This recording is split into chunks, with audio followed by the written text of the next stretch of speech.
And we are live. Welcome, everybody. Happy New Year's Eve. I don't think anybody's watching right now, doesn't look like, but for the sake of recording, uh, it looks like Eric's in the room with us.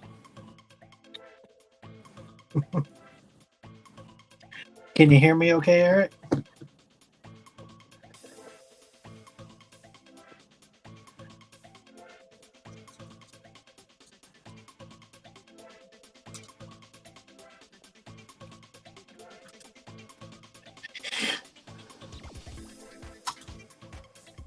See if anybody else wants to join us. Hope everybody is having a good weekend so far. Normally I'd be doing fireworks, but not this year.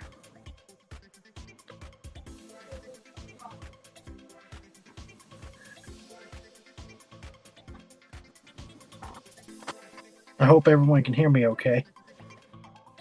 This is a new tablet, so I'm not sure how the mic is on it.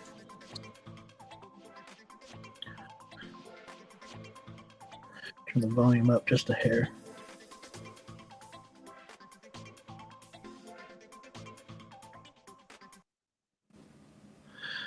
And then got some background music going. I'm not careful, I might put everybody to sleep.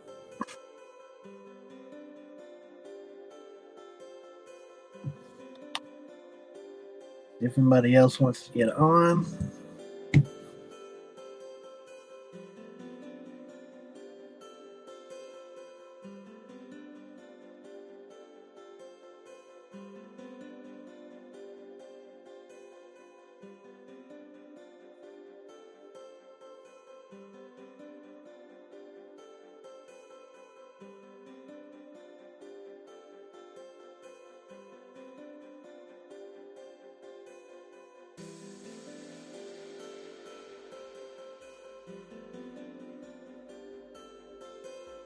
Attaboy. There we go. Hey. How you doing? Doing all right, man. How about you? Pretty good. I'm doing a lot better. What the hell? Now you're going to Texas and you already got a damn cowboy hat on? Well, people up here aren't used to me wearing this, but I've actually worn this before. Yeah. I just don't wear it a lot up here because it's different. But I've decided to get back into it because I love wearing my hat. Ain't nothing wrong with it. No, not at all. What do you think of the new studio? I like it. I like the background. Don't tell anybody, but it's just a photo backdrop. But nobody can tell, so it was like $35 on Amazon. Really? That's not bad. No, not bad at all. Mm-mm. I'm not sure who else will join us, but looks like we got one person watching. Can you hear me okay? Me? Yeah. Yeah. Okay. Yep, I can hear you fine. I got a new tablet, so this is the first time I've streamed on it. Oh, yeah. Because the one before was an older generation. This is one of the newest tablets. So far it's been good. Good. How's my sound? Am I too hot? Oh, you sound good. Nope. You sound real good. Adjust my lighting. So this is kind of a test run for me too. But yeah, we've been doing a lot of packing, as you can see. Yeah.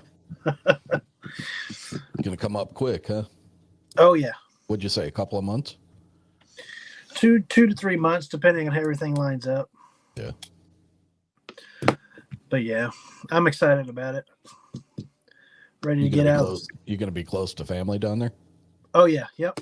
I'll be. I won't be far from my father. Where we're moving, we're only like a good 10, 20 minutes from Sam Houston. Yeah. Because I want to stay close to the woods. And then Awesome. I'm wanting to do a conference. Well, I'm planning a conference down there. Uh, Not sure. Aiming for Conroe, Texas, but it might be in New Caney, depending on a couple locations we've been looking at. Yeah. But then we'll do an outing afterwards out in Sam Houston. It'll be fun. Oh, I bet. Well, yeah. Well, I hate to see you go, but I'm happy for you. Well, thank you. It'll be a good change. Be good to see family a lot more. Yeah. I am sure. That's Have you been? rough. I couldn't be that far away from family for very long. I've done it for about 7 to 8 years, and it don't get easy. No, I bet not. Yeah, it doesn't get easy at all.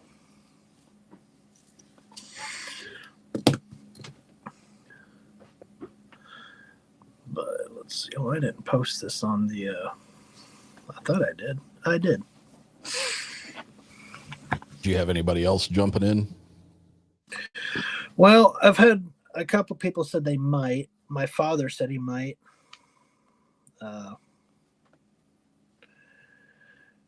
But he's out camping right now. Oh, is he? Yeah, they're in Atlanta State Park.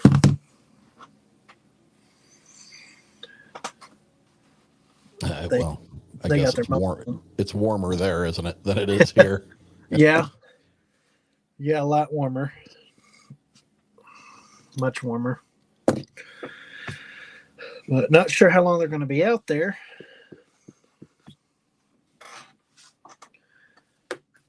I'm not sure how good a signal is either. Let's see here. David's got COVID. Dominique? Yeah.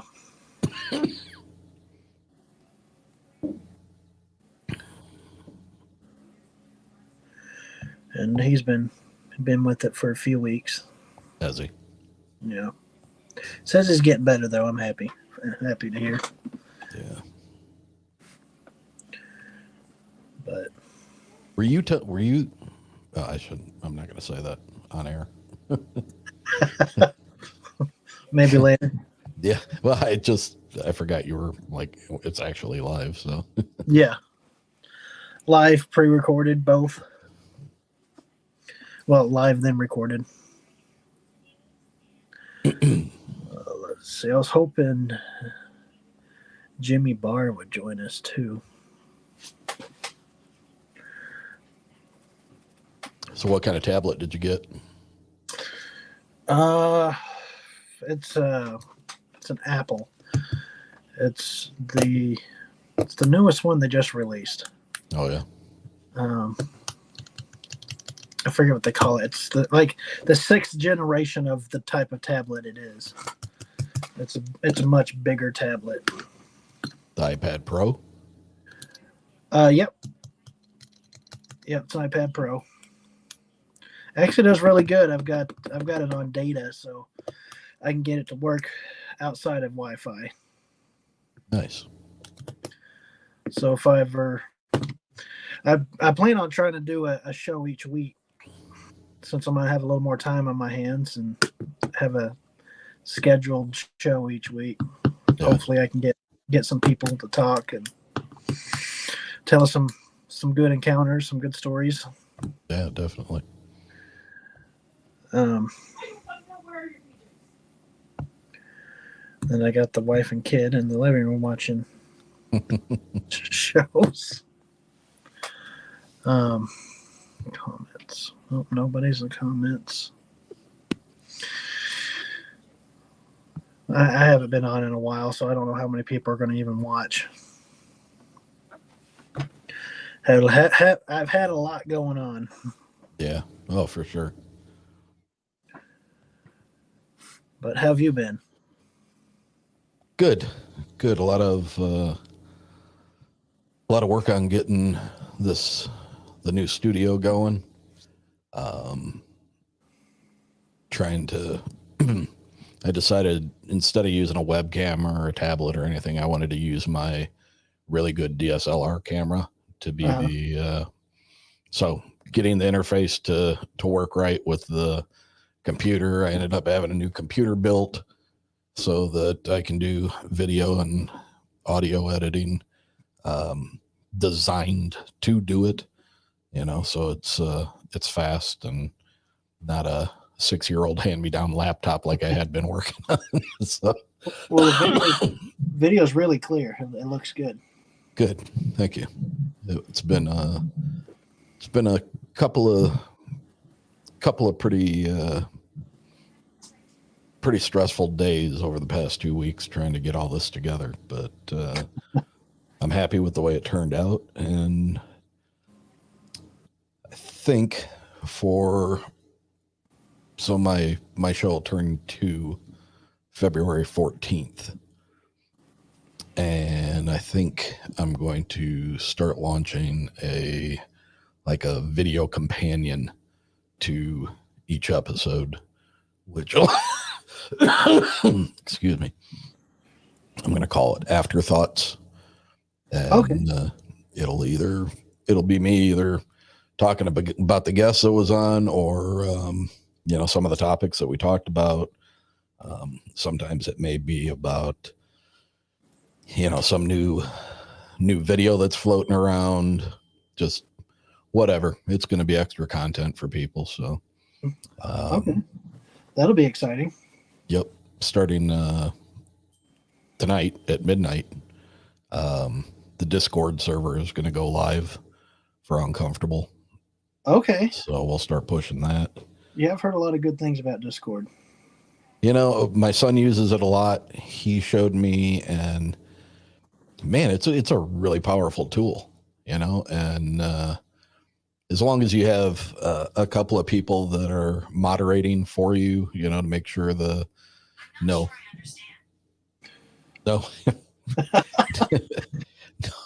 my watch is talking to me.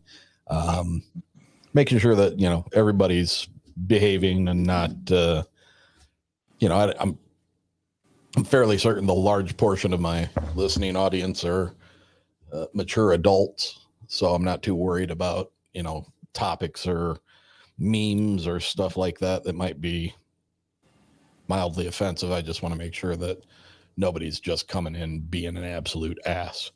In that case, you're not going to get a second chance. No. If you come in doing it once, you're done. So I got a couple of people lined up to be moderators for me, and should be a lot of fun. Yeah, So, I'm excited to see how that turns out. People have been kind of hitting me up saying, we want to help promote the show. How do we do it? And I'm like, well, I guess maybe I got to start a Patreon. I don't know how else to go about it.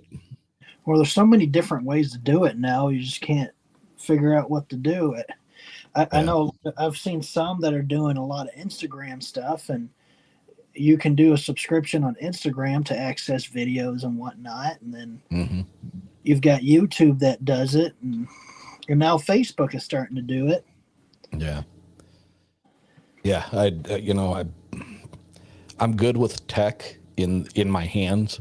I'm good with electronics that I can touch.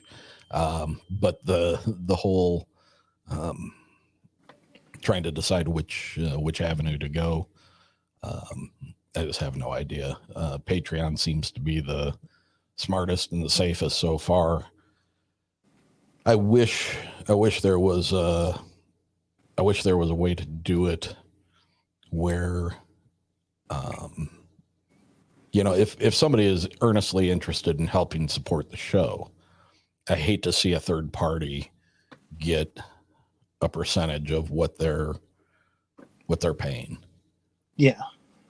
Not that I'm trying to be greedy, that I want it all go to me, but if you are trying to help support my show, why should somebody else be getting a cut from that in order to do so.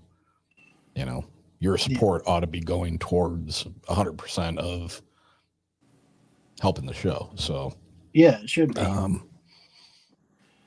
I don't know if there's PayPal or Venmo or, then there's that coffee. There's so many of them now. Yeah, there is. There is a lot. But, so many podcasts, as far as, like providing extra content, they have different tiers, but, it seems to be their go-to is to provide an extra show a week or an extra couple of shows a month. I want to do something that is still in line with the episodes, but I want it to be something completely different. Hence going with the video, and the, it's all gonna go hand in hand. But if you're going to help support the show, you'll get something different. You're going to get some, you'll be able to get the podcast without any commercials, without any ads running through it. And you'll be able to get a video companion to that. So, people typically aren't used to seeing me in person, which is probably a good thing because they probably don't want to see me, but, so we'll see how it goes. Hopefully it's successful, and I don't see why it wouldn't be. Hopefully, it's like you put a lot of work into it. Yeah, well, it's showing. Thanks. It's definitely showing.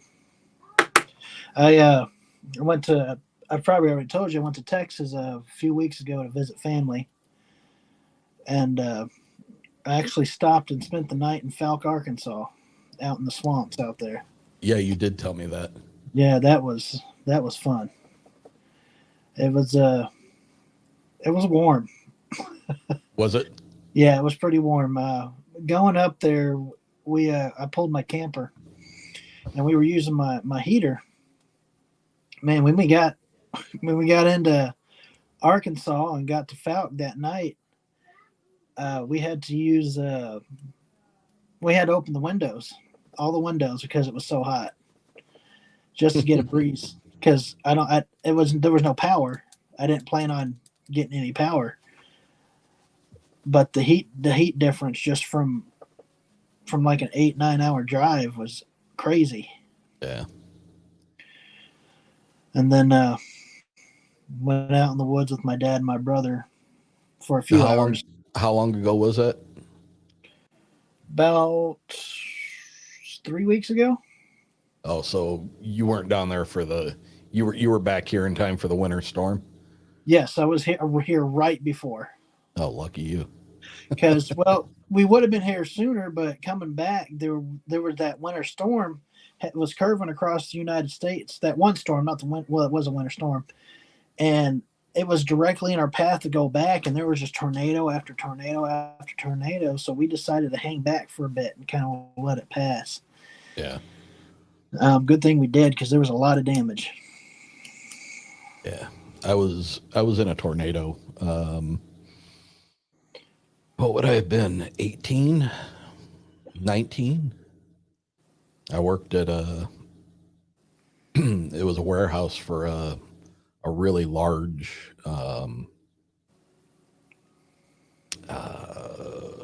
marina, and it was I think at one time it was the biggest marina in the U.S. It was called Griffin's Marina. And they had one down in Texas too. I think it might have been in Dallas. And it was just a huge warehouse where you could buy literally anything that had to do with being in the water. I mean, everything from boat paint to scuba diving knives to marine batteries to, wheels for your trailer. We had everything.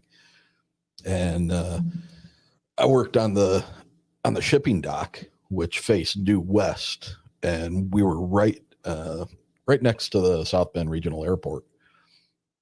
And it was a cruddy day. It was gloomy, like 9 o'clock in the morning, break rolled around, and our foreman was an old Canadian guy, Harry Ramsey, and he dressed the same every freaking day: blue jeans, blue jean vest, plaid shirt, baseball hat. I mean, I'm sure he changed clothes because he never stunk, but he must have had a closet full of all the same stuff. And he come walking out on the dock, and looked at the clouds, and he goes, "That's the makings of a tornado there, eh, kid? Mark my words." And I was like, "Yeah, okay, whatever, Harry." And this guy, he was a tough son of a bitch. He had been out hunting, and he was on a 3-wheeler, and he ended up tipping the 3-wheeler over, and he landed on an electric fence. The 3-wheeler landed on his leg, so he couldn't get out. So, you know, however often that electric fence was sending a jolt, he was getting zapped like every 10 seconds or whatever it was. Holy until somebody drove by and saw him tipped over on it. But I'll be damned, he was right. About another half hour, 40 minutes went by, and the storm clouds got a very straight, flat bottom to them, man. I mean, it was just flat, and there was this tiny little peak. And this was probably about maybe 11 o'clock. I called him back out onto the dock, and I said, "Hey, Harry, it's not looking too good out here." And he patted me on the shoulder, and he said, "See, God damn it, I told you, hey, kid." And it wasn't 2 minutes after that, the storm siren started going off at the airport, and I stood there and I watched till I couldn't see the tip of that peak anymore.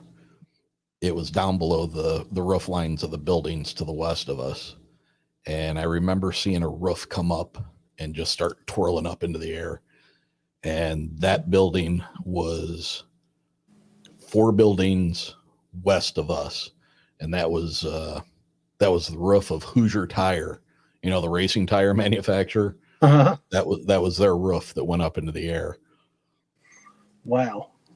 After it was all over and done with, you know, I mean, when I saw that go up in the air, I ran into the warehouse, and I found a spot underneath a shelf that had all the marine batteries. And my thoughts were, it was either going to be heavy enough to keep me from getting sucked up, or it was just going to collapse and kill me. So, you know, I wasn't sure what the right thing to do was. But after it was all over and done with, and man, when it hit, they talk about, you know, sounding like a jet plane taking off or a train. Freight train, yeah. They ain't kidding. That thing was ungodly loud, and you could feel the air pressure change inside that warehouse. I mean, you could feel it fill up, and you felt all this pressure against you. And then, like, once it moved on from us, it was just like the building exhaled and everything went back to normal. But once we went outside, that roof that I had seen come up from the Hoosier Tire, Uh-huh. it landed in our front parking lot. Really? Yeah. Didn't hit a single car.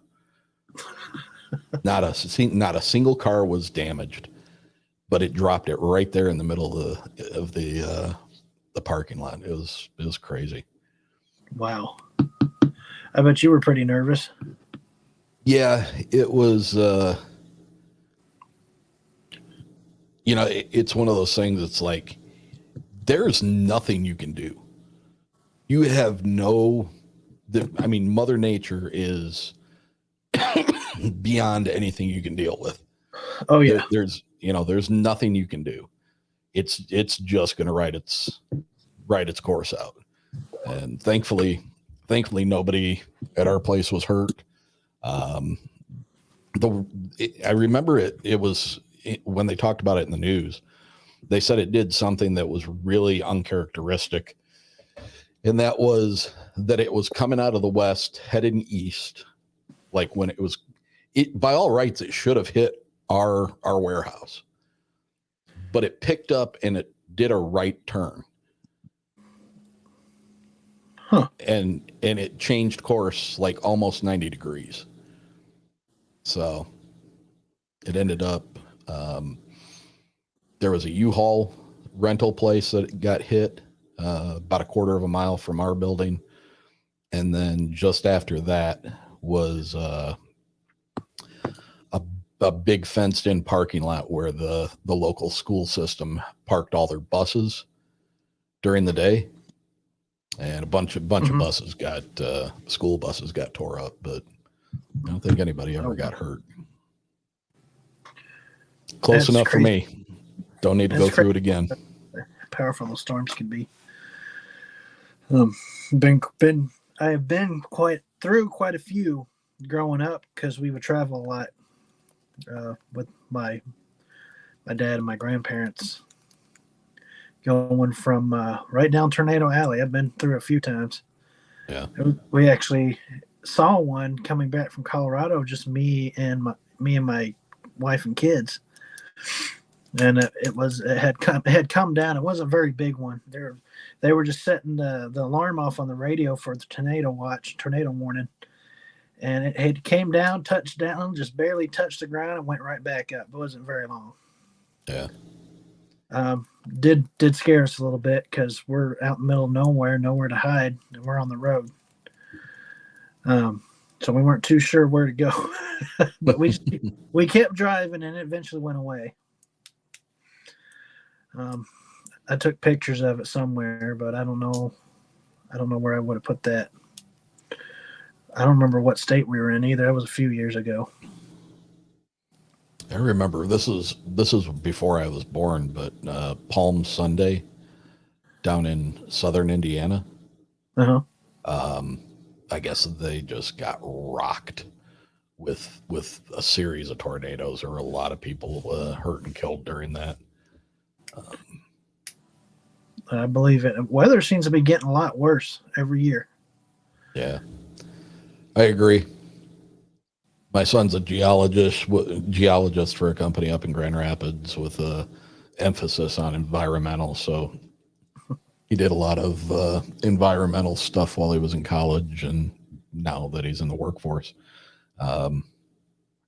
Everybody wants to argue that, global warming or climate change is just 100-year cycle and there's nothing to it. There's a lot of science behind it that really points to we're jacking things up, and it's weather's changing. It's not just a 100-year cycle that it's deciding to. It's fighting back. Yeah. Well, it's funny. I mean, I've pretty much lived in the same place, the majority of my life, and we get lake effect snow coming off of Lake Michigan. Yeah. We've always been in the band that stretches out from the lake and gets, when there's lake effect, we get dumped on. In the last 7 years, that band has moved north. We're not in that band anymore. We still get some snow. But 15 minutes north of us, they get hammered now. So, something's changed. And, just look, I mean, it's January 1st almost, and we're sitting at 40 some degrees. Yeah. That's not normal. No, it's not. not for the Midwest. Yeah, we got hit hard. Our pipes froze. We had electrical tape on it, and it still froze. And then the next thing you know, next couple of days, everything's melting. Now there's no snow on the ground anymore.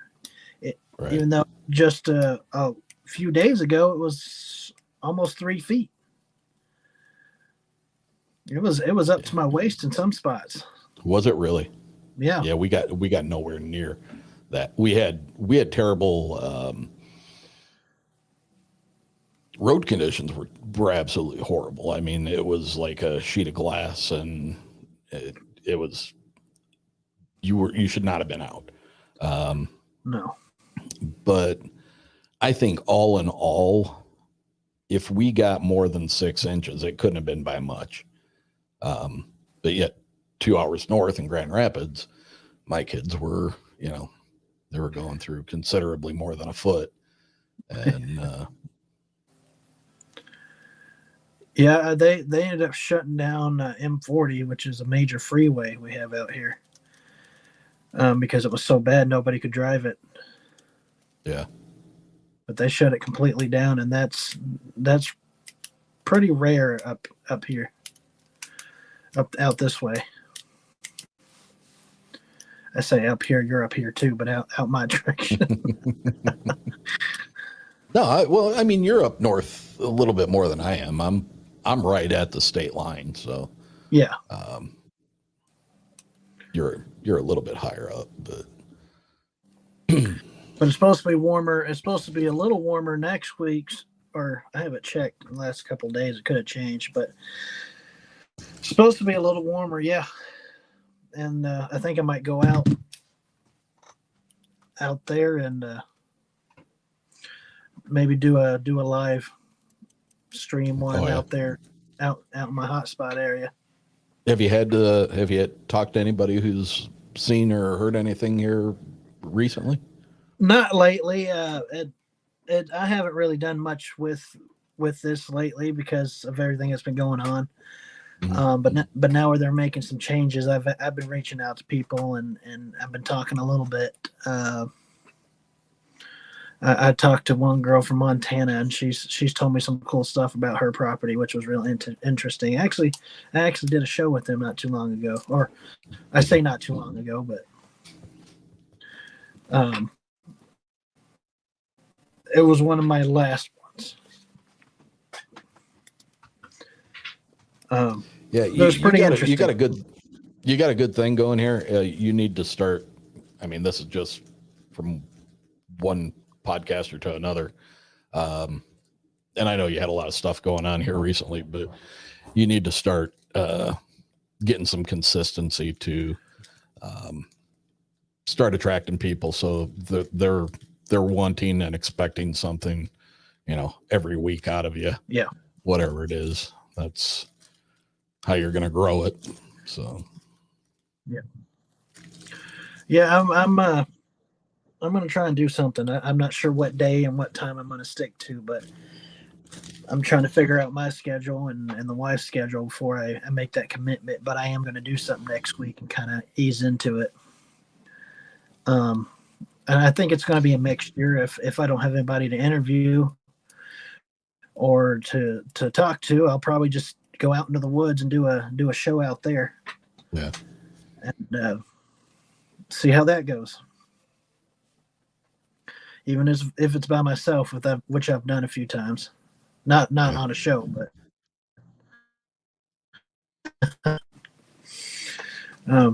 I've actually. Have you heard any? I'm sorry. Go ahead. I was just saying there's a little area that I go out to where there's kind of a creek that runs through the Allegan Woods, and it's way out there. There's a little island kind of where the creek splits and kind of goes around it. And I had some camera traps out there. That's where something kept stealing the apples off the island and not setting the cameras off, no matter how I set them up. Yeah. But I went out there one night to retrieve the cameras by myself, and a heavy fog rolled in. I couldn't see about this far in front of me, and I got all kinds of turned around on that island. Oh, did you? Oh yeah. Oh, I remember you telling me. I remember you telling me about that. It was spooky. I had phone signal, and the wife had called me, so I just kept her on the phone. I was out there, and she just hears me go, "Oh shit!" Because it turned down. Thank goodness I was on an island. I just followed water to where I needed to get. But I also found a way to come in at. Your audio is getting all screwed up, Josh. It's probably the Wi-Fi. It's not the greatest. Is that better? Uh, your video's locked up, and I'm not hearing anything. That's not good. No, let me see. No, I can hear you, but your video's locked.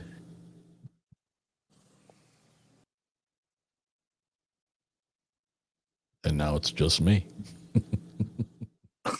Is that better? Hi, I'm Eric Szilagyi. Welcome to Hide and Seek Archives. You're in charge now. There's the wife. Hey, there she is. Hello. Hello. How are you, Felicia? I'm good. I seen that you were on, so I had to jump on. I mean, I see Josh every day, so Yeah, it's good to see you. It's been a while, hasn't it? it What, has been a July? while. Was it July? Yes. Yeah. I'm a homebody, so Yeah. Meh. I pretty much am myself. So just staying busy with the show. And I was telling Josh, check out my new studio. Get the, I'm liking this whole huh? like. What do you think? Huh? Ooh, it's so awesome. I think it's pretty. I wanted to say that it was pretty, but then I felt weird because I'm not like you're a guy, so it's like it's very handsome. Let's just call it cool. I like it. It's Alright, cool. Yeah. There you go. I've got a shelving unit that's going to go in behind me. That's kind of steampunk, really. I mean, it's black pipe and gauges and turnbuckles and stuff on it, and it's got a bunch of different levels to it. So I'm going to have all kinds of Bigfoot stuff hanging up there, and That would be awesome. yeah. Have your I know Josh wants to do one that has like all of his casts Yeah. displayed. Are you Yep. gonna do that? Yep, I'm gonna have. I'll probably have enough room to have 3, maybe 4 of them behind me. So it was really cool. I had one of the listeners sent me for Christmas. It's a 3D printed. You put it on the wall, but it's a 3D printed Sasquatch head, chest, and then it's got its arms out with its fingers up like this. And I was like, I mean, it's really cool, but I'm like, what's the deal with the fingers? And it's actually designed to hold your headset, your earphones. Aw, that's So, awesome. Yeah. Yeah. And I got somebody else sent me a Bigfoot shirt, kind of in the design of Da Vinci's drawing of man. It's got a Bigfoot that's got the multiple arms and the legs. What else did I get? Got a couple of nice things from some listeners, so that was pretty cool. Kind of scares me how they found my address, but oh yeah. like So, I was like, yeah, that's really cool, but wait a minute, yeah. Why do you know where I live? that's scary. You know how I need a PO box. That's what you need. PO Yeah. box. Yeah. So, but everything seems harmless at the moment. So, Right at the moment. You think so, anyways. yeah, I watch Criminal Minds. I'm hoping so. You'd be like, there's somebody outside your window. Yeah. It's me.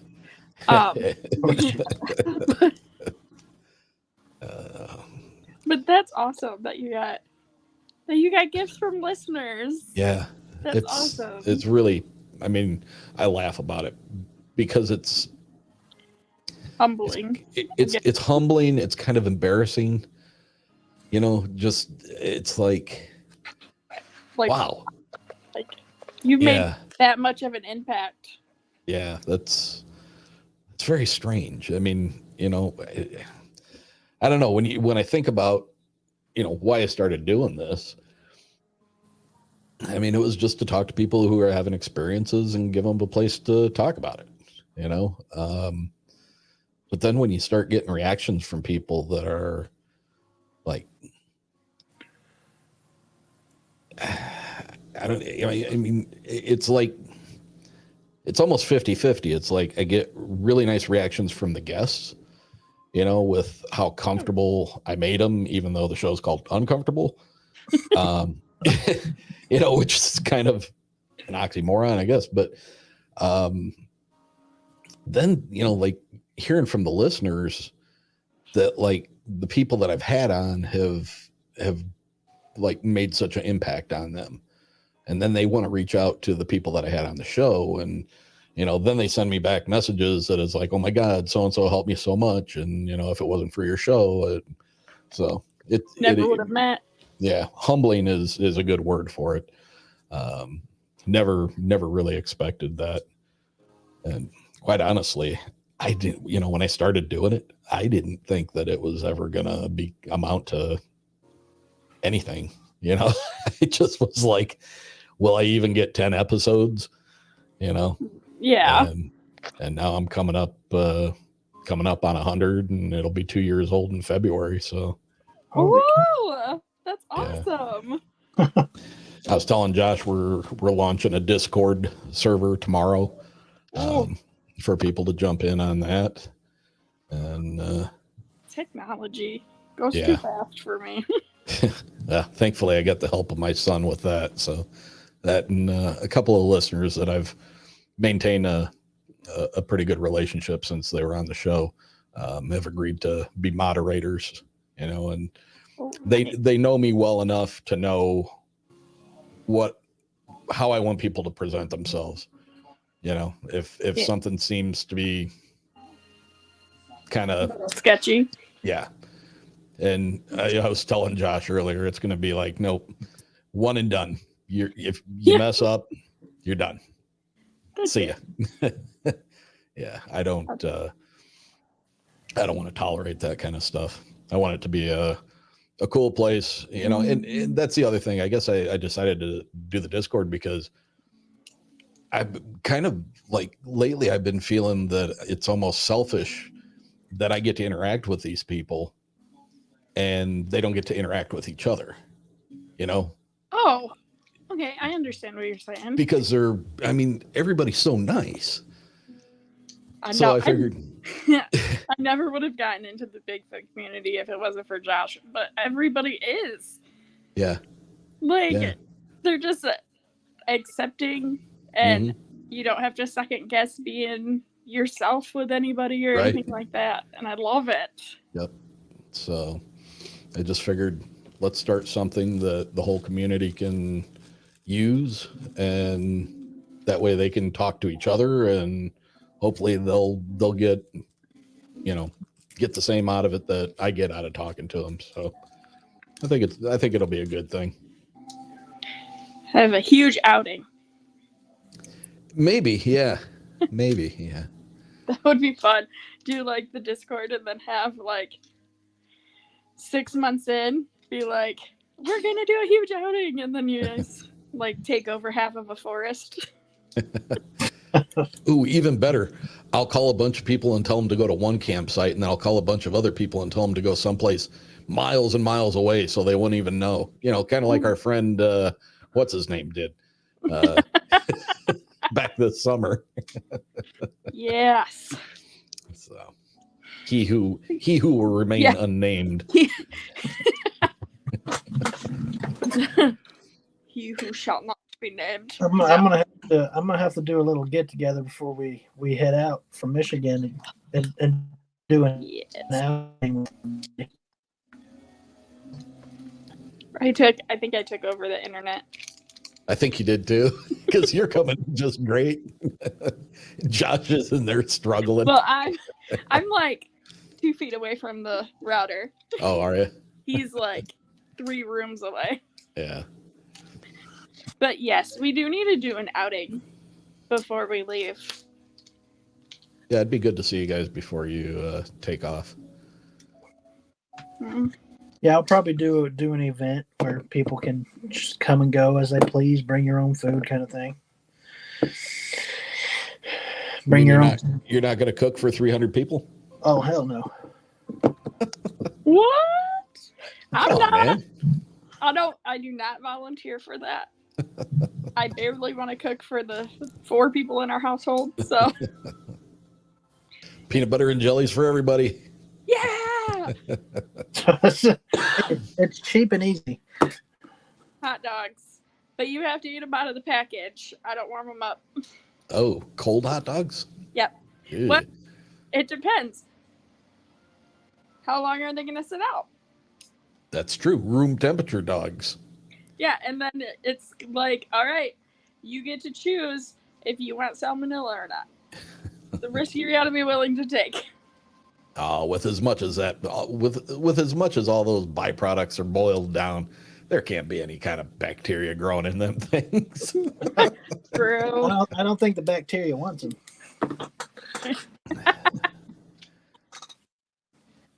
Bacteria. I don't know if it's not fresh ground and isn't in a natural casing. I just about can't eat hot dogs anymore. It's just You don't want like the 8 for 79 cents? no. Well, we could do an old fashioned beanie weenie thing.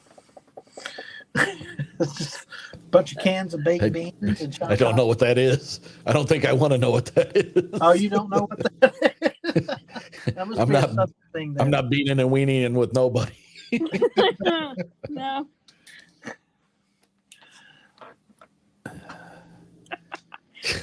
Well, Yeah, that I grew up on beanie weenies, canned beans, and hot dogs. Oh, okay. All right, I wasn't sure where this was going. I don't know. I gotta be drunk for that. No, I'm playing. Nope. Still a big nope for me. No! Wake up and you're you have like 6 people over top of your head, like, Aaron. I can't. Oh my God, that reminds me when I was, I think I was just engaged. We were living in an apartment, and it was almost like being in college because we were on the top floor of the apartment complex, and we were friends with the guy at the end of the hall. And we were friends with the 2 guys that lived together across the hall. And on Fridays, when we'd get home after work, we'd just leave our doors to all of our apartments open, and we'd have something, some kind of cheese dip and snacks in ours, and there was other stuff in the other guy's apartment, and then other stuff, and it was almost like being in college. We just kept going from room to room to room, and I don't remember why I was bringing that up. Oh. The guy at the end of the hall ended up getting really drunk and passed out on his couch. Well, there were several people that ended up coming to this get together, and somebody had a pack of hot dogs. So all the guys stood around his head, and they took the hot dogs and they put it coming out of their zippers, and they were like all laying on his forehead.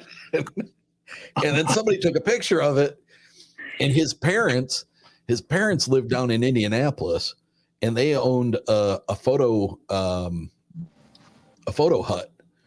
So they got a hold of the parents, sent the film down to them, and the dad printed up a big, like 2 foot by 3 foot poster of his kid passed out with all these hot dogs laying on his face.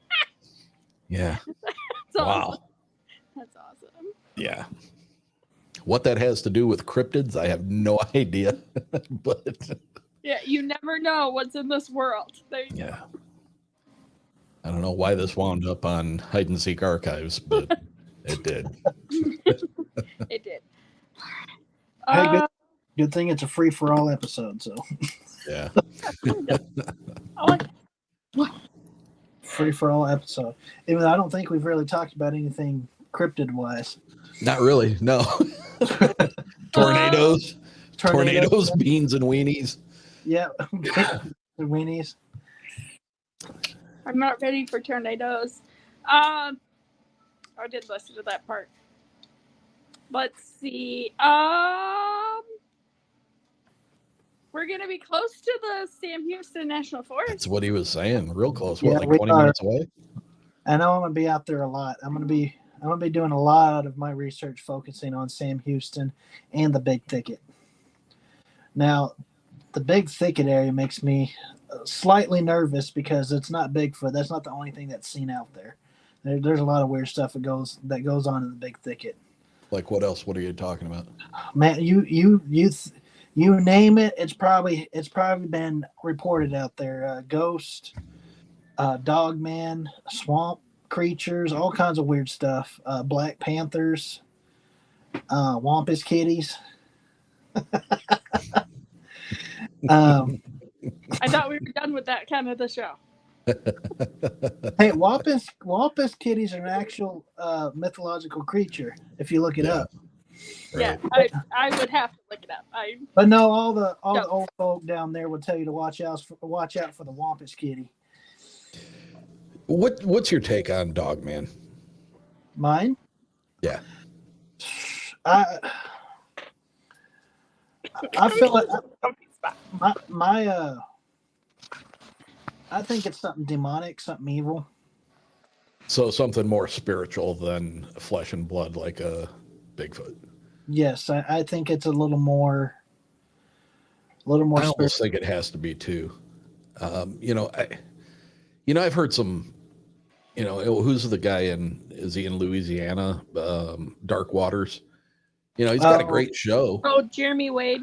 Yeah, he's got a great show, but oh my goodness. Can there be that many Dogman sightings? Sure. And the reports I hear are just so out of this world. Just like these things aren't scared of anything. There's just nothing normal about that. Right. And anytime anybody said they seen one, they get this feeling wash over them that's just pure evil, just like the feeling of death. And that to me sounds demonic to me. Yeah. Almost like fallen angel kind of stuff. I've really been like this last year, maybe a little bit longer. I've really been starting to all these things have so many continuities to them. Like you go out in the woods and you listen for tree knocks, right? So when paranormal investigators go into a haunted house, what do they always report hearing? Knocks. Mm-hmm. People who go paranormal hunting always talk about seeing, and I'm not talking about dust particles that are lit up by the infrared lights. I'm talking about a manifestation of a small orb that produces light. How many times have you heard reports about Bigfoot and lights in the woods?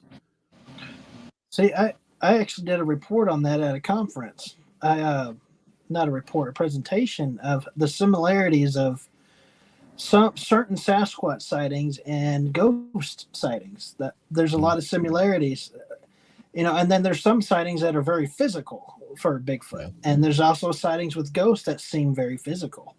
Right. More so with Sasquatch, but and then the wife brought it up to me one day. She's like, "What if some of these sightings are ghosts of Bigfoot?" And I'm just like, "That's a crazy out there." I'm telling you though. Yeah. It gets you thinking though. Yeah, but you can even bring into like extraterrestrials, UFOs, UAPs, whatever the hell they want to call them now. Electronic interference, electrical malfunctions. Oh yeah. Paranormal investigations, battery drains, electrical malfunctions, going out looking for Sasquatch, electrical malfunctions, camera equipment stops working, battery drains, stuff like that. So, it's really starting to impress on me that becoming more parallel. Yeah, a lot of things very seem to bridge that gap between those things that at one time seemed so different and so unique unto themselves. Now I'm starting to see patterns that it's like, well, maybe it's not that, like you know, you go out in the woods, you hear a wood knock, and it sounds like a piece of wood getting slammed up against another piece of wood.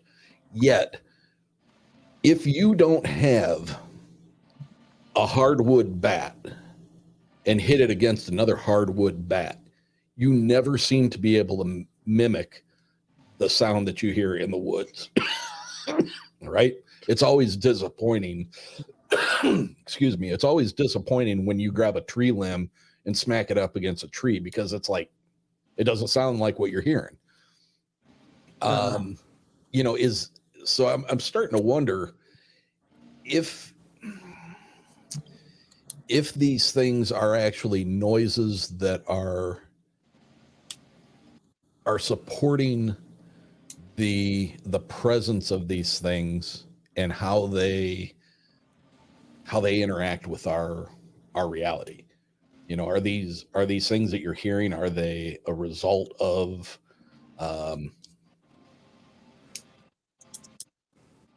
them being in the natural environment?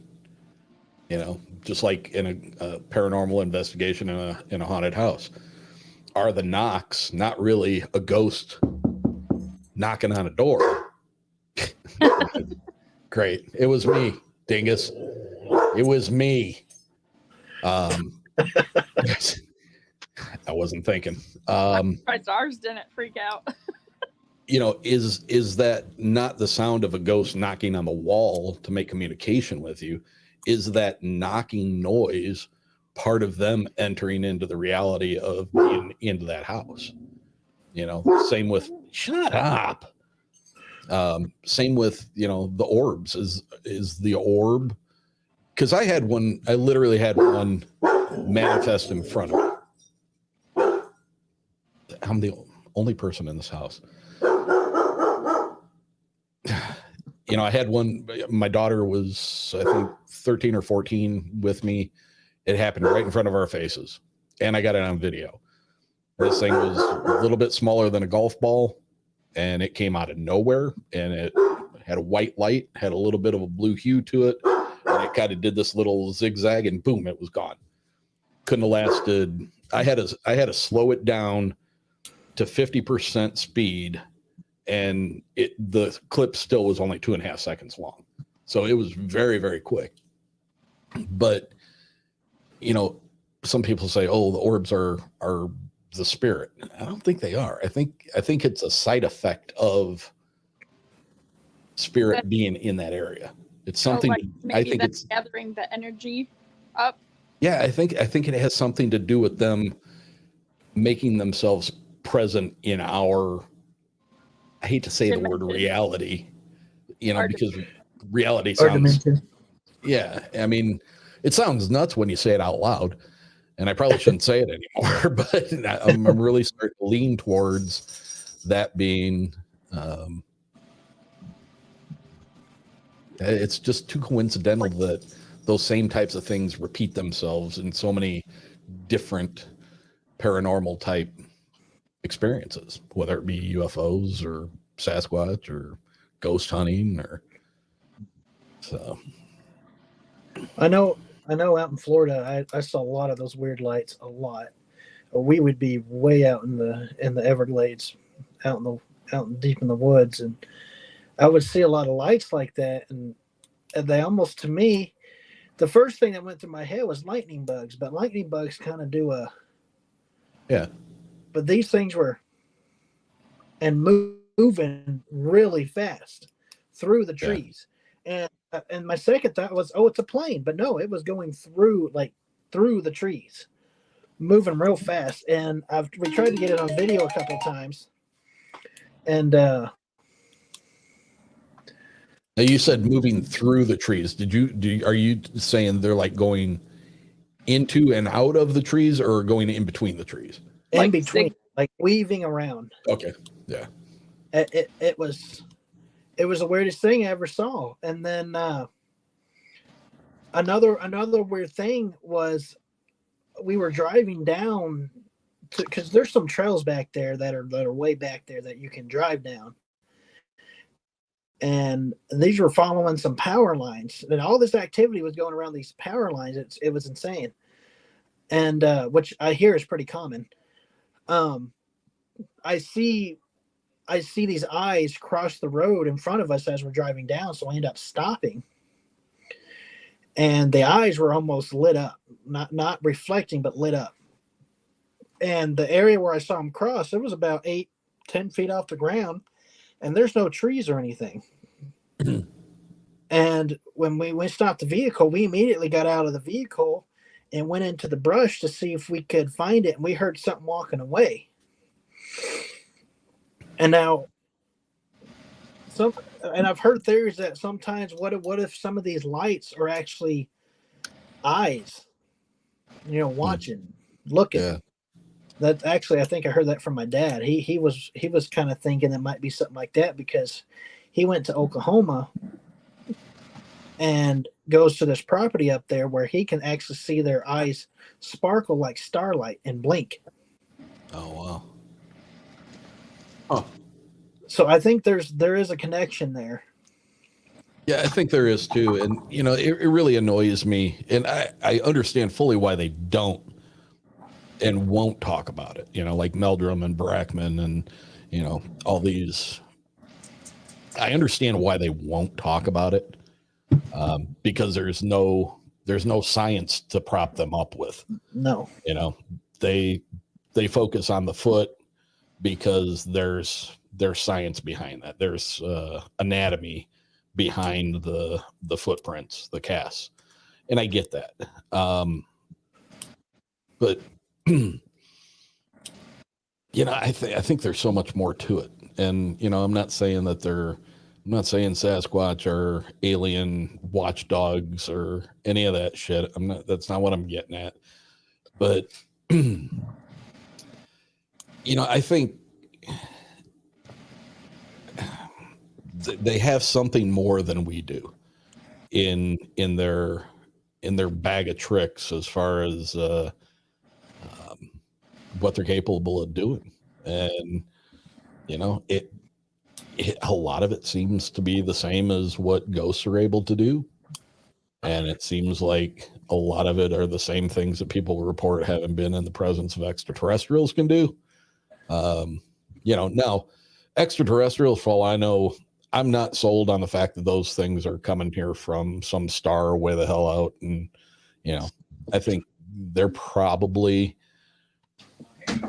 and again, I say this out loud and then it sounds so stupid, but if there's a thinning of a veil between dimensions, or they somehow are able to find those areas that are thin and can pass through it, maybe all this stuff is coming from, maybe each one is a different dimensional being coming from a different dimension. Maybe all of them are coming from a specific dimension that they all reside together.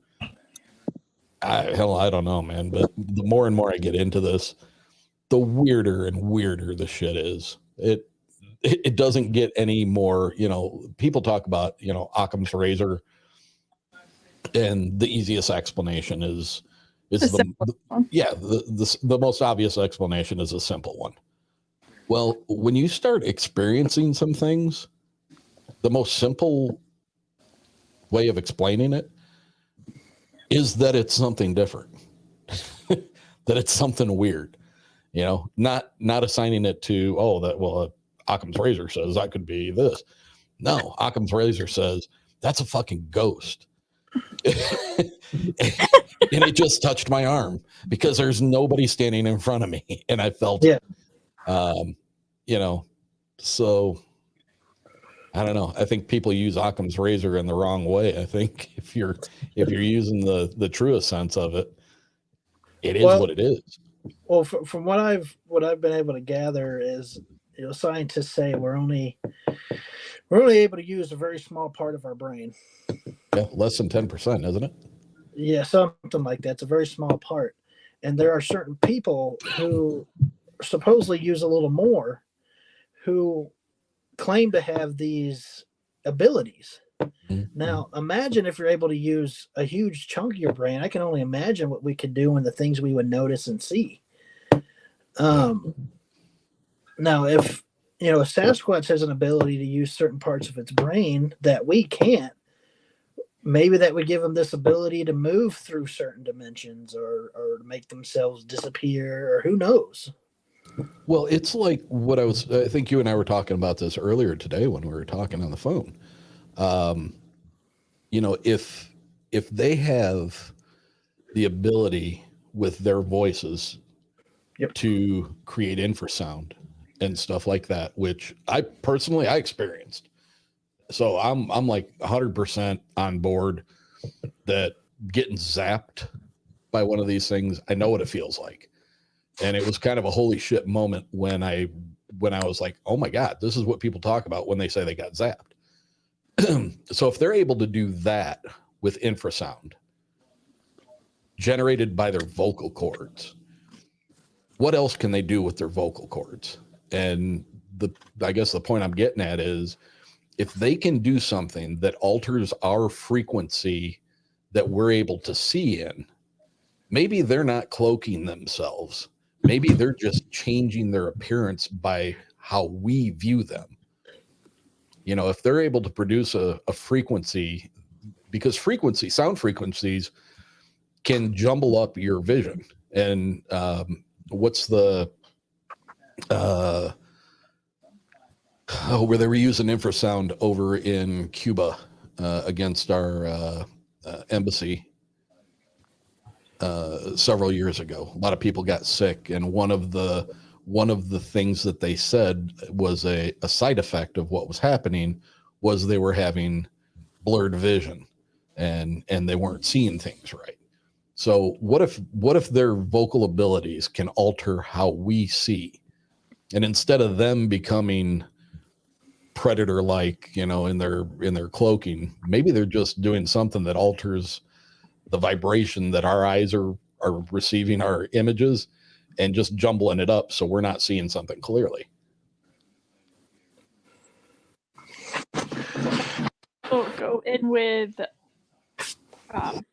like the ghost thing too, like the black shadows and stuff like that messes with our vision too. Yeah. So it could be like just like a supernatural thing that it's another similar parallel type of thing.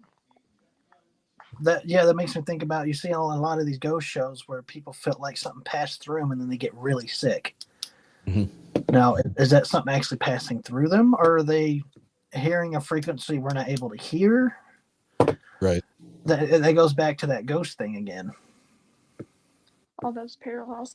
But I do, because you'll hear different stories of people that they'll hear the Bigfoot, like they know something's there. Yeah. Like something's there. Like you can't mistake the large, right, like stomping of leaves and everything like that. So I mean, that could 100% be a possibility that they do it where, because everything has a frequency. Yep. And doing it enough that we just kind of like pass by them when we're looking around to try to figure out what's going on. Like, what's that noise? And it's just frequency and vibration, I think, are two things that are key. How, I don't know, I'm not a scientist, but it seems to me that those two things have been able to cause an effect in people in other situations that tend to fall in line with what people are experiencing out in the woods, in haunted houses, and even, you know, with extraterrestrial or extra dimensional, whatever you want to call them. It's interesting stuff. More parallels. Mm-hmm. It's weird. Yeah. It's interesting stuff. That's what I love about talking about this stuff is, you know, you get to a point in your life where you have a pretty firm belief system in what you think is going on. And, you know, at one point, you know, I thought Bigfoot was I never thought that it wasn't real. I've always thought it was, but it's just another thing out there. But yeah, maybe it's, because look at us, and we've been civilized for how long now? We've had roofs over our heads, doors that we can lock, windows that we can close at night. We don't have to lay next to a fire with one eye open, holding our spear, waiting for a predator to come into camp and take our mate or our offspring, right? So Yep. What have we lost, as far as extrasensory abilities? You go out, you go somewhere, it can be in a bar and something kind of feels off, and then all of a sudden a big fight breaks out, or you kind of have, I've had it at least, where you're in a situation and something's not right, and then all of a sudden something goes terribly wrong. So what if back then our senses were much more acute, and instead of what we would consider now extrasensory type abilities, what if that was just something that was natural to us when we needed them? Sleeping with one eye open, hearing, it's like when you have children, when you have your first child, you get mom ears and dad ears, right? Yep. Every sound that doesn't make sense, you're like on high alert, and I think that's inherently probably what we were like way back then, when we didn't have roofs over our heads and doors that we could lock. There were probably a lot more people that were more in tune with what was going on, our situational awareness and stuff like that, than we are nowadays. So, and a Sasquatch is living out in the woods, it would only make sense that they've never lost those abilities. In fact, they've probably honed them even more than what we could imagine. So Yes. The same. It makes me think of the Native Americans. The things they were able to do that a lot of the foreigners couldn't. Able to use their surroundings to hide. Which I feel like they might have lost a lot of that too, because everything's more modernized nowadays. Yeah, well, and then you also have, before, like, Native Americans would be able to, like, talk with Bigfoot and everything like that, but then right. I know they talk about the fact that it was a whole battle with Bigfoot's hurting humans and stuff like that, but it's like there has to be, at some point in time, the ability to do that kind of thing. Right. And have that where it's like, I don't know really how to explain it, but like what you said, like the extra perception. And when people are like, when you're blind or you can't hear, your other senses take over, because Exactly. Yeah. that's how you have to adapt to the world. But we've adapted to all the extra noises around us that our brain just kind of shuts off that, like, oh, that's a car door. Oh, like, even Right. people will be like, oh, that was backfire, when it was actually like a gunshot. Yeah. Because your brain just goes, oh, we've heard that before, it's fine. Well, it's always amazed me how the human brain can adapt. And there's one guy that has always stood out to me. Years ago, I heard about him, and I think he was featured a few years back. I think Stan Lee had a show on TV called like Real Life Superhumans or something like that. And they had him on, and he was blind, but he developed his own process of echolocation, just like a bat or a dolphin. Oh. And he had these weird clicks and pops that he would make with his mouth, and he learned that when that sound returned to him, how far away he was from a curb or a wall, or, you know, and it was just, I mean, the guy was completely blind and he could ride a bike by making these clicking and popping noises. And it's just like, all that. you know, it's an amazing, the brain's an amazing thing. So, It is.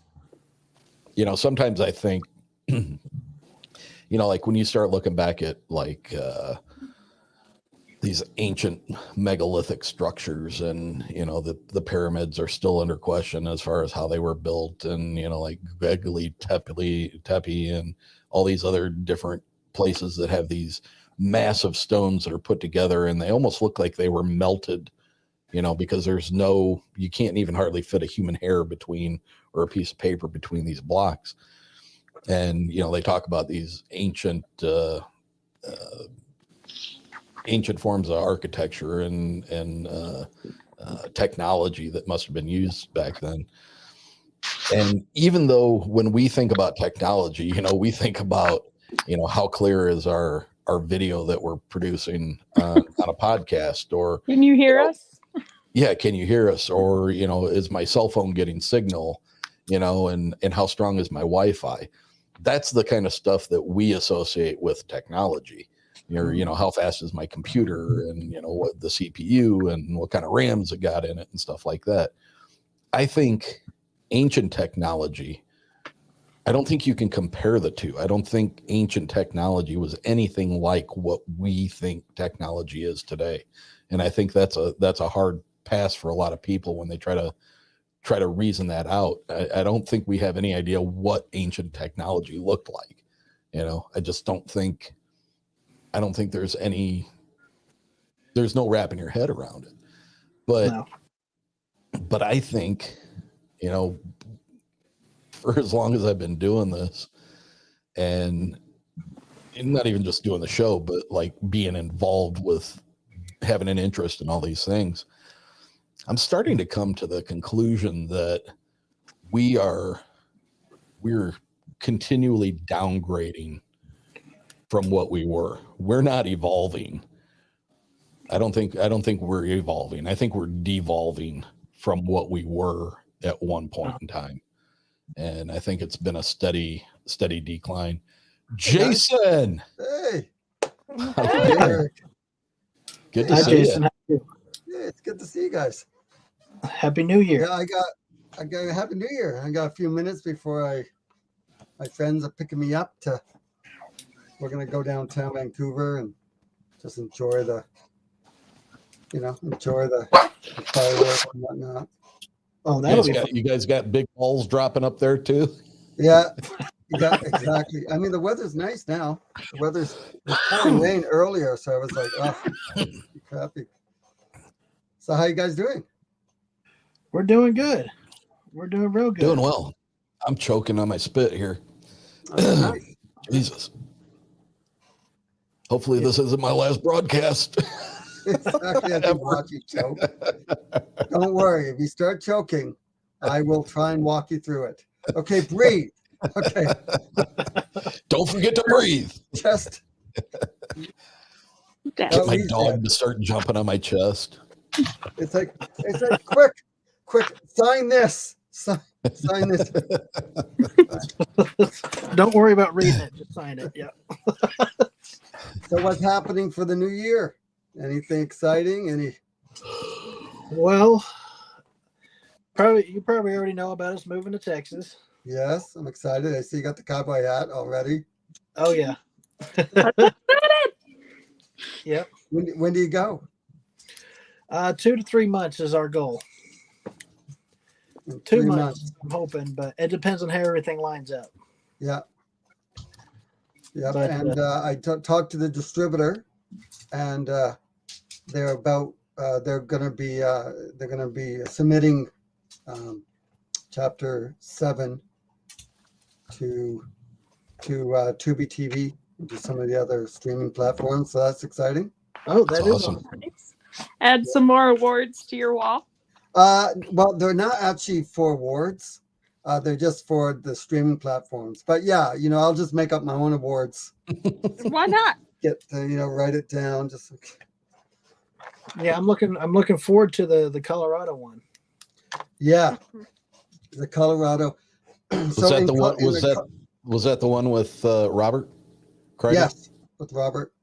And so I did a flashback with you, Josh, because obviously you were in the Michigan, but Michigan was it was so big, the one in Michigan, that I had no choice but to not put you in it, but to put you in the next one. And that's why, and it's great because it's the whole family, right? It's you, your brother, your dad, even though you're not physically with them. Yeah. I put you as a flashback, and it was still pretty exciting, getting the howls and that whatever ran through and down into the lake, into the river. Oh, yeah, that was crazy. Yeah, that was crazy. And we almost saw it. We kind of had our back to it, right?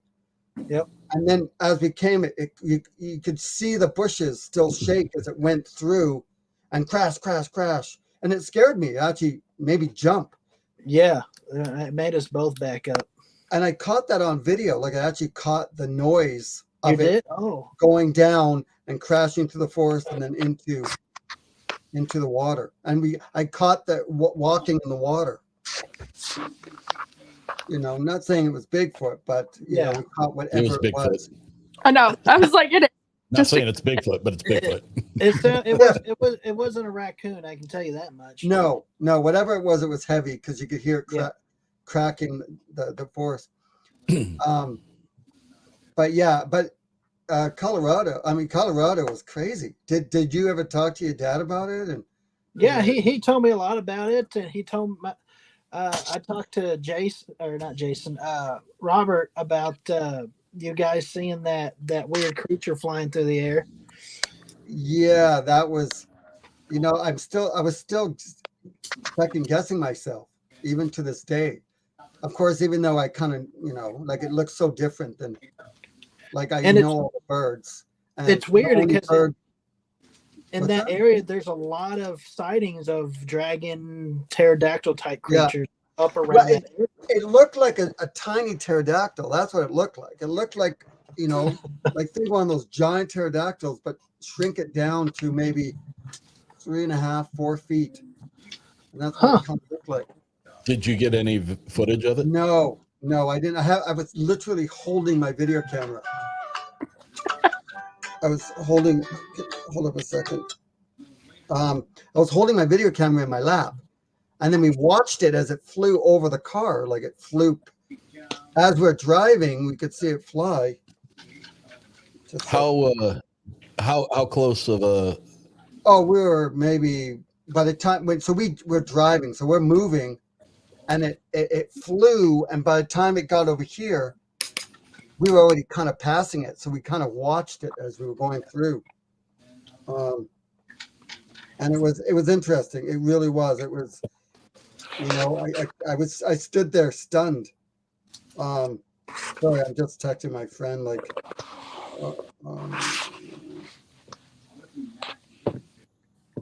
and yeah, it was like, wow, as we're watching it as it went by. And it was kind of sunset. And it did the flap. It did the one flap, and then glided. And you have to understand, people think maybe it was mistaken as like a blue heron or a stork. You know how many times I found one of British Columbia's largest nesting ground of blue herons up here. Like I went through the forest and I saw some circling, and I actually went and found this man. I stood there for hours. I know what blue herons look like. I know what they look like. I've studied them. I've taken photos. I've taken some of the best photos ever of these blue herons, and I know what they look like. Even when it's nighttime, I can still tell what a blue heron looks like. This definitely was no heron. It had the little legs, the little hands on the edge of the wings. Oh, no kidding. It had the little hands. Were the wings not feathered? Were they like, No, like they were leathery not looking? feathered. It looked like it was naked. That's what it looked like, and it had the little shape on the head, the Yeah. little, the Yeah. little, you know, the little tiny, yeah, with the beak kind Coming of off thing. the back of it. Mm-hmm. Mm-hmm. And I wanted to turn around. I really wanted to turn around and have a look at it more. But Had Robert seen those before? no, but No. he heard that there were Right. sightings of it just weeks earlier. Of Yeah. it. And he was the one that pointed to it. He was like, hey, look, we're all looking straight ahead. And like I said, it flew. We were probably 30 feet away. Wow. By So the that's time close. it kind of went beside us. What kind of elevation was it flying at? Oh, we could have hit it with the car. Oh, no kidding. We could have hit it. Yeah, if it stayed. You know how sometimes like flying animals will fly right Yeah, turkeys almost missed especially. vehicle? That's kind of like what it was. It was if it had been 30 seconds earlier, we would have hit it with the windshield because we were just traveling. It was God, could you know, imagine? I mean, it would suck for the creature, but man, to Yeah. have been able to walk away with. I would have taken pictures of it though. I was being like holding it up. I bet it was much larger than what it looked like because it just happened so fast. Yeah. But I'll tell you one thing, other change in the conversation, but in Colorado, there was something when I was looking through all the footage, I found footage of a creature. It, I don't want to give too much away yet, but I actually watched as the creature came out from behind a tree with the eye looking directly at us. Like it actually was looking.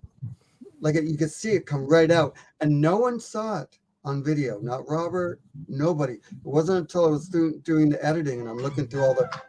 Okay, just a second. Hey, are you on your way? Okay. How far, how long?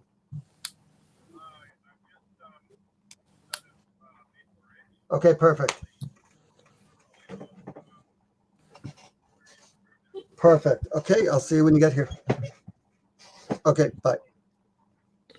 Sorry about that, guys. But yeah, it was creepy when I'm looking to the footage and all of a sudden I see the eye come out from behind the tree. And it Is was this just at night? it was at night. It was at night. So you could just see the eyeball. But this is why when I saw that, I thought to myself, I'm going to call it the Night Stalkers. That's what I'm going to call it because that's exactly what it was doing.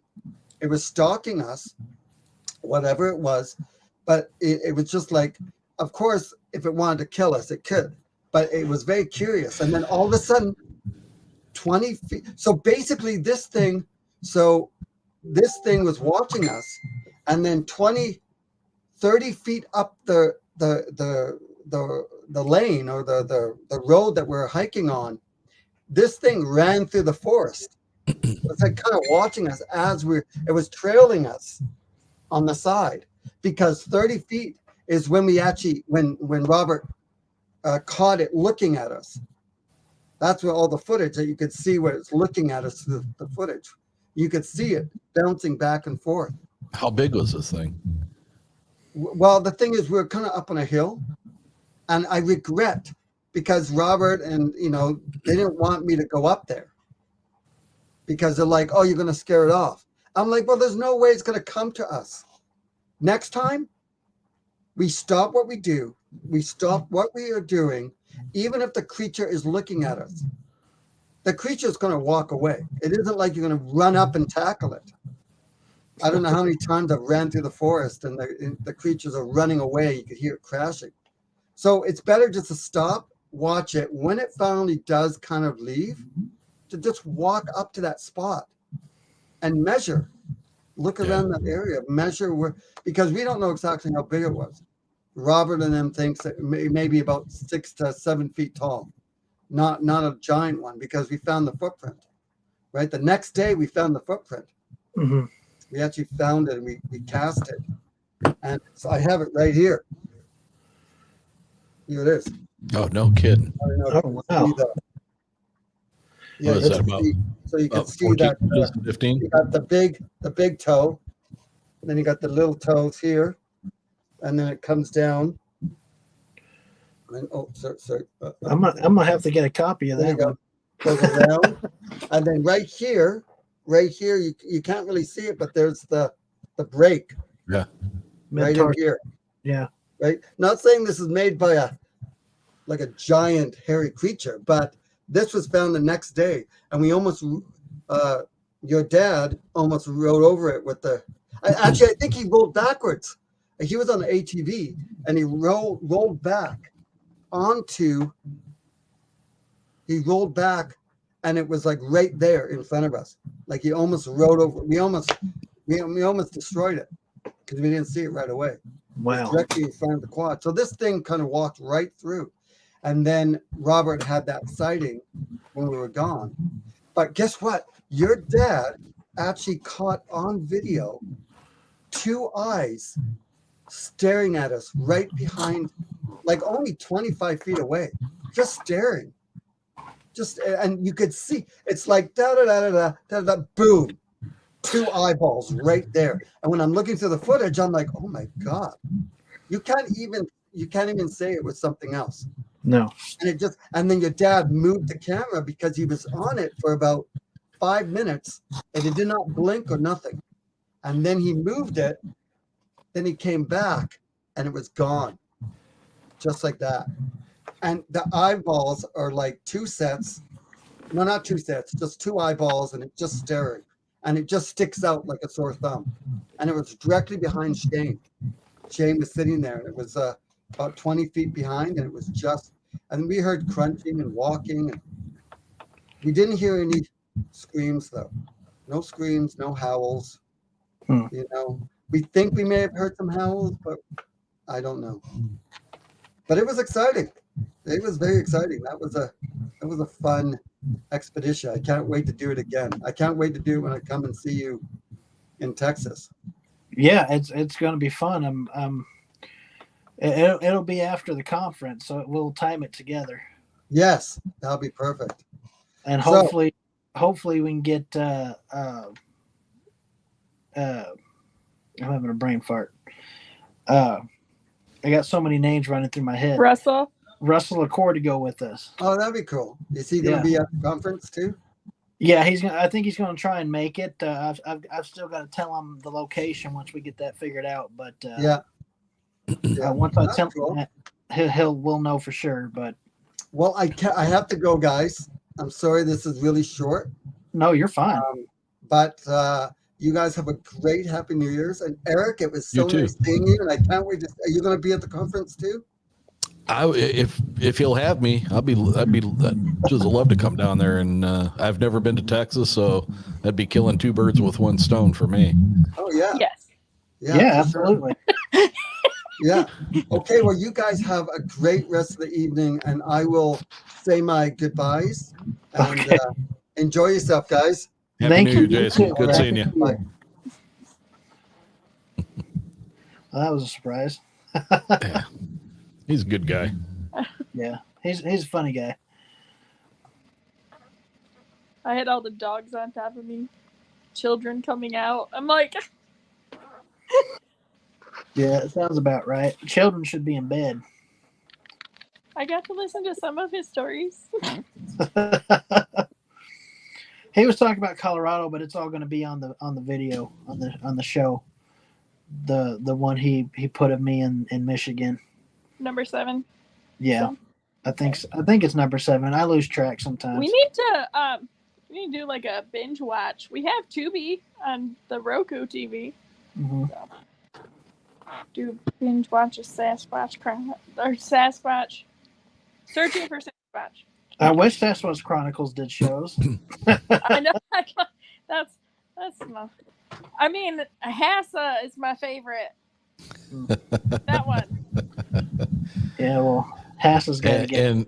And Uncomfortable is a And then- close second. Right. And then Sasquatch Chronicles is like way down. Yeah, way Still down at there. 1. Wes who? Yeah, well, good luck with that one. All right, guys, listen, I'm going to get rolling. I'm going to head over and hang out with some friends. And I don't even know if I'm going to be out late enough to see the new year, but Yeah, I don't know if Figure I I'd go. will either. make an appearance. So, Well, thank you for coming on and talking with us. no problem. Thanks for having me. Good seeing Yeah, both of you. absolutely. You would love to have you at the conference and at the outing. I'd love to. Just give me a heads up when you get a date finalized, and hopefully I can make it happen. Yeah, but I will for sure. We gotta start looking seriously at reserving one of these places. So There's so many options. Like up There here, is. it was few and far between that could hold the amount of people, but Right. not be like 2,000 people size wise and stuff like that. But down there, there's so many different places. That's awesome. Yeah, I'd love to come down. Never been to Texas, and I'll have to come down there and see if their barbecue stacks up as good as mine. Oh, so we gotta take you to the good one. Yeah, Yep. that'd be awesome. Yep. All right, man. Well, guys, I am out of here. All Great right. seeing you. You too. I hope you have Yeah. I'll talk to you next year. Yep. Happy New Year, guys. Happy New Year! Thank you. All right, and thank you everybody for watching. Hi, honey. I'll see everybody.